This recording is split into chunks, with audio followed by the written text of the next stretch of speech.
Bismillahirrahmanirrahim.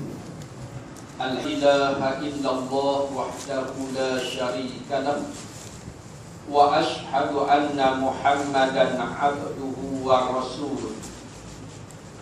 Allahumma salli wa sallim ala sayyidil karim Sayyidina Muhammadil amin wa ala alihi wa sahbihi wa man tabi'ahu bi ihsanin ila yaumiddin. Rabbi shrah li sadri wa yassir li amri wahlul 'uqdatam min lisani yafqahu. Qala musannif rahimahullahu ta'ala wa nafa'ana bi 'ulumihi fid dharain amin. Tuan-tuan muslimin muslimat, mudah-mudahan kita semua dirahmati Allah Subhanahu wa taala. Kita sambung daripada kitab Muhimmah. Kita berada di muka surat yang pertama, baris yang keempat daripada bawah. Dua bawah tadi, baris bawah tadi.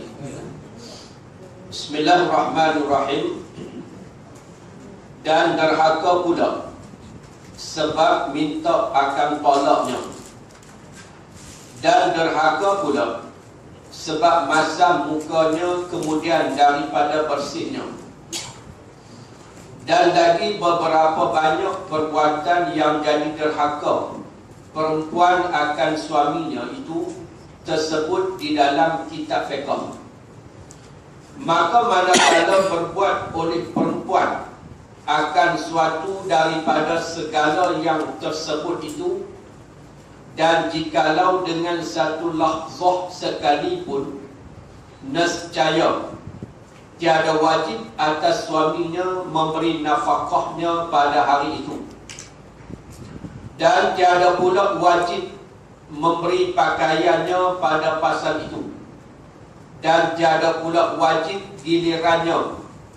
Tetapi hukum perempuan yang demikian itu sebenarnya bahawa meninggalkan akan dia oleh suaminya pada tempat ketidurannya, hingga balik daripada derhakanya itu kepada kebajikan, taat pula, dan jikalau sampai beberapa tahun sekalipun.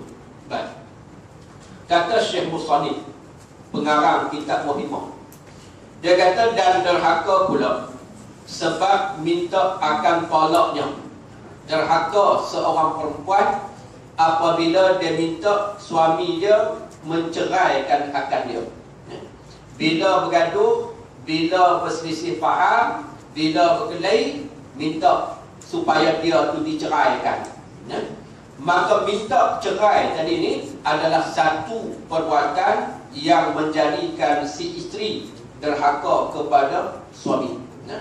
Lainlah kalau tak ada jalanlah untuk mereka dipadamai, ataupun dia tak mampu nak menunaikan tanggungjawab dia sebagai seorang isteri, dia bimbang takut dia berada dalam keadaan berdosa dengan suaminya, maka ketika tu harus dibolehkan oleh syarak untuk dia minta dia diceraikan oleh suaminya.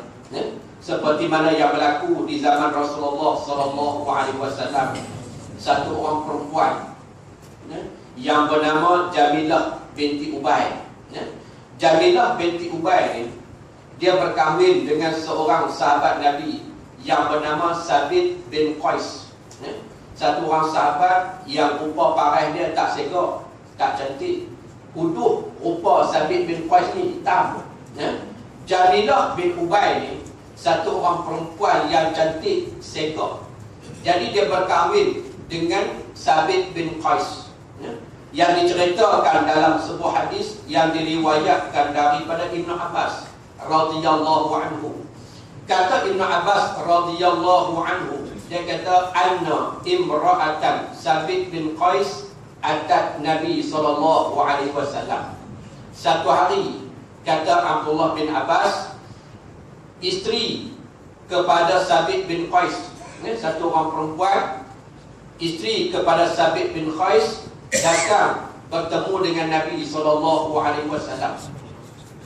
Bila dia datang bertemu dengan Nabi, faqala, lalu dia katakan Nabi, dia kata, ya Rasulullah, wahai Rasulullah, Sabit bin Qais ma'agtab alaih. Sabit bin Qais ni, bukannya aku tak suka kat dia, fi khuluqin, pada perangai dia, pada akhlak dia. Jadi Jamilah ni, dia tak suka kepada Sabit bin Qais ni bukan kerana perangai ataupun akhlak Sabit bin Qais ni tak bagus, tak, ya? Wala dinin, dan aku juga tak suka kat dia bukan kerana agama dia. Sabit bin Qais ni dia satu orang sahabat yang memang berakhlak dengan akhlak yang baik, dan dia ni juga satu orang sahabat yang memang berpegang teguh dengan ajaran yang dibawa oleh Rasul. Walakin, tetapinya, kata Jamilah, akrahul kufra fil Islam, aku bimbang, takut sepanjang perkahwinan aku dengan Sabit bin Qais ni, aku jadi berdosa di dalam agama Islam. Aku bimbang. Sebab apa? Sebab Sabit bin Qais ni, dia seorang yang hudud rupanya, rupa parang tak segak, muka dia hitam legam. Diceritakan bahawa Sabit ni, dia ni rupa parang dia memang hitam legam. Dan tiap-tiap kali, kata Jamilah, bila aku pandang kepadanya, tiada datang kesukaan ke dalam diri aku. Bila aku tengok muka Sabit bin Qais dengan hudud, dengan hitam ni, sudah aku jadi tak seronok nak layan dia. Begitu. Kan? Jamilah ni dia sekor. Jamilah bin Ubay, adik pada Abdullah bin Ubay, sekor Jamilah ni. Jadi dia dah kahwin dengan Sabit bin Qais. Sabit bin Qais ni rupa pakai dulu, kan? Orang perempuan sekor ni faham tengok dah, pergi nikah dengan lelaki-lelaki yang bodoh. Bila Sabit bin Qais ni nak bersama dengan dia, dia kata, sudahlah, aku jadi tak seronok lah nak layan. Jadi tak ada kesukaan dalam hatiku nak layan Sabit bin Qais ni. Jadi Abdullah bin Jamilah ni, dia bimbang, takut kalaulah dia meneruskan perkahwinan dia dengan Sabit bin Qais, takut dia berada dalam keadaan berdosa. Sebab nak layan lelaki ni rasa tak seronok lah, rasa tak suka dah nak layan. Bila dia pergi cerita benda tu kat Nabi, faqala Nabi SAW, lalu Nabi kata kat Jamilah, Nabi kata, fa'turiddina alaihi hadiqah. Nabi kata, suka tak engkau kembalikan semula kepada Sabit bin Qais hadiqah, kebun yang dijadikan sebagai mas kahwin dengan kamu tu. Yang kata Sabit bin Qais ni, dia sahabat Nabi yang kaya, jadi berkahwin dengan Jamilah. Mas kahwin dia satu ladang korma. Tu mas kahwin. Kita hari ni nikah, kan, mas kahwin tinggi-tinggi pun kita pun 1,000 betul lah nak.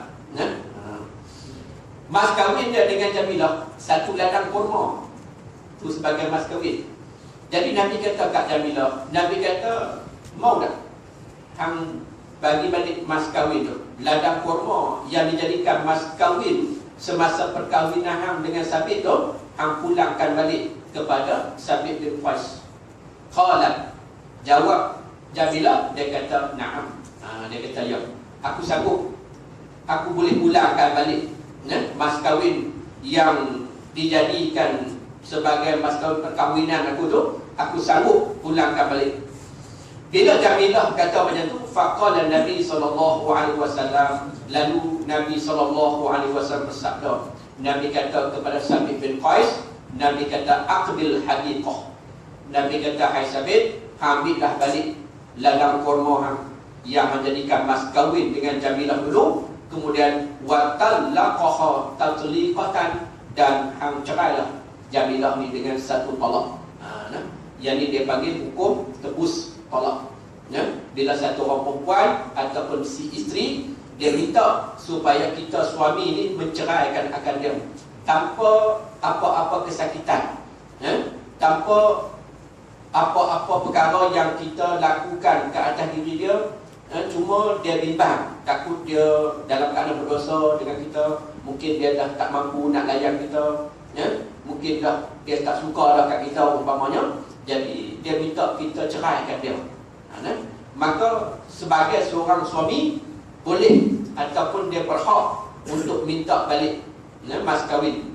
Mas kahwin yang dijadikan perkahwinan hari itu ni, maka boleh si suami minta balik mas kahwin tu. Tak apalah, kalau hang dah tak suka dah kat aku, tak apa, aku boleh cerai hang, tapi hang kena bayar balik.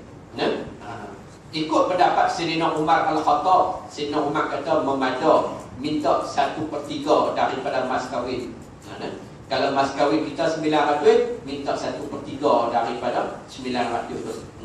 Ikut pendapat Imam An-Nawawi rahimahullah ta'ala pula, kata Imam Nawawi terpulang ke atas si suami. Jadi terpulang ke atas suami, dia nak minta balik banyak mana. Dia kata tak apa, dah hang nak aku ceraikan hang, okey, boleh, tapi hang bayar kat aku 13,000 umpamanya dah. Contohlah, hang bayar kat aku 30,000 umpamanya. Si isteri kata tak apa. Dia ambil duit dia dalam bank apa semua, dia pun kata bayar kat suami 30,000. Ambil 30,000 tu, cerailah. Lepas tu guna duit 30,000 tu, dia menikah orang 2 orang lagi. Jadi boleh minta tepus tolak nama dia tenang. Tapi yang jadi derhaka ni, si isteri minta tepus tolak, minta cerai ni tanpa ada sebarang kesakitan apa-apa. Hanya bergaduh sikit, berkelahi sikit, selisih faham sikit, minta cerai dah. Maka ni berdosa. Baik. Dan derhaka pula sebab masam mukanya, kemudian daripada persihnya berdosa ataupun nusyus seorang isteri kepada suaminya apabila masam mukanya. Bila masam muka tu derhaka, berdosa dah. Selama kita berkahwin dengan isteri kita, kalau kira-kira himpun dia agak banyak mana dah. Bini kita masam muka dengan kita ni, tak tahu mana. Pasal-pasal kalau kumpul-kumpul 3 guni jaluk kenapa? Banyak dah yang kita isteri kita ni masam